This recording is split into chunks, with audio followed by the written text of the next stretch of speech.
Geometric method of price elasticity of supply. हमने कहा elasticity of supply it is a ratio between percentage change in quantity supply to the percentage change in price. अब price के change हो जाने से supply पे कितना असर रहता है, प्राइस इलास्टिसिटी ऑफ सप्लाई हमें हेल्प करता है इसको मेजर करने में, whether it is greater than 1, less than 1, equal to 1। अब अगर प्राइस बढ़ जाता है सप्लाई, क्या उससे ज्यादा बढ़ेगा, बराबर उतना ही बढ़ेगा, या उससे कम बढ़ेगा, ये सब हम जानेंगे अब geometric method of price elasticity of supply में। आप प्राइस इलास्टिसिटी ऑफ सप्लाई को कैसे मेजर करेंगे, जब हम ज्योमेट्रिक मेथड का इस्तेमाल करते हैं।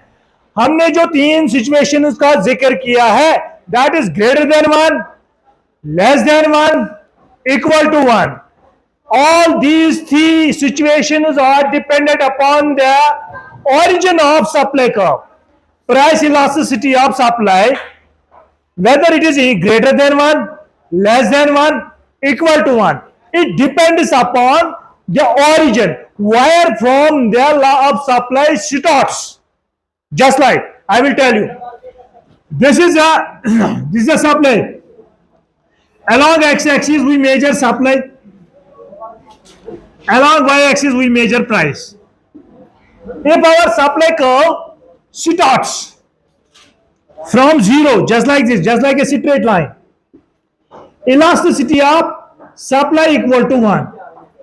हमारा जो सप्लाई कर्व है, अगर वो बीच वाले 0 से शुरू होता है स्ट्रेट लाइन में, तब जाके हम कहते हैं elasticity of supply equal to 1।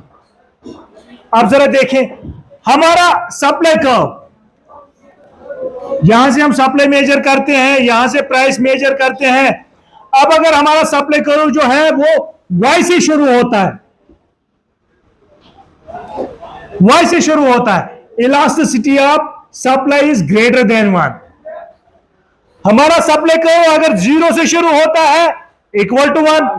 अब अगर y से शुरू होता है ग्रेटर देन 1, यही सप्लाई कर्व अगर x एक्स से शुरू हो जाता है, जैसे हमने यहां कहा,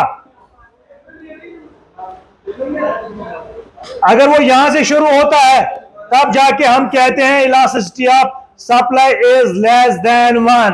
दीज आर द 3 सिचुएशंस। अब अगर आप ज्योमेट्रिक मेथड का इस्तेमाल करते हैं, अगर आपका supply curve straight line starts from origin just like this, elasticity of supply equal to 1। अब अगर यही कर्व सप्लाई कर्व कहां से शुरू होता है, y एक्सिस से, ग्रेटर देन 1, यही सप्लाई कर्व अगर x एक्सिस से शुरू होता है less than 1। These are the 3 situations in geometric method of price elasticity of supply. अब जरा देखें 2 एक्सट्रीम केसेस में क्या होता है। 2 एक्सट्रीम केसेस में क्या होता है, हमारा जो सप्लाई कर्व है, अगर वो वर्टिकल टू y एक्सिस होगा ऐसे, तब जाके हम कहते हैं elasticity of supply equal to 0।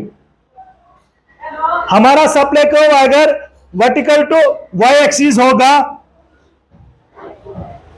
Vertical होगा, तब जाके हम क्या कहते हैं, हम कहते हैं इलास्टिसिटी ऑफ सप्लाई इज 0।